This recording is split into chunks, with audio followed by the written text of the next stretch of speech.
Le chef du gouvernement de la République centrafricaine, Firmin Grebada, a tenu une réunion avec le G5 en présence du chef de la MINUSCA, Mankeur Ndiaye, le 16 octobre à la primature à Bangui.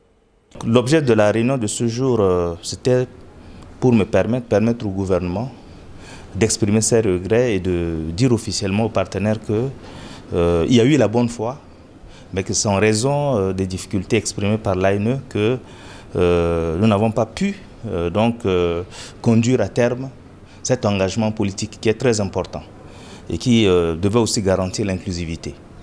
Mais qu'à l'avenir, si jamais la situation devait se pérenniser, on prendrait toutes les précautions pour que nos compatriotes qui sont à l'extérieur puissent avoir la possibilité de voter. Mais pour nous, au niveau du gouvernement, sous l'autorité du président de la République, notre engagement était de travailler avec l'appui des partenaires sur les conditions de paix et de sécurité pour que tout le monde puisse rentrer et voter au niveau du pays.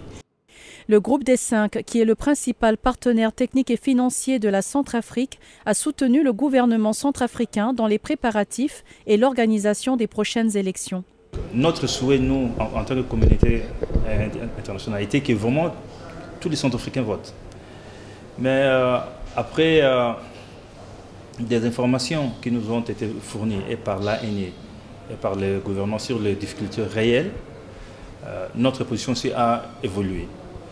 Donc, à ce stade, nous, communauté internationale, nous tenons à ce que les autres paramètres d'inclusivité soient vraiment respectés dans le processus, disons, par l'ANE et tous les autres acteurs. Quand on parle de paramètres d'inclusivité, c'est le vote des femmes, le vote des jeunes, le vote vraiment de tous les Centrafricains qui se trouvent au pays.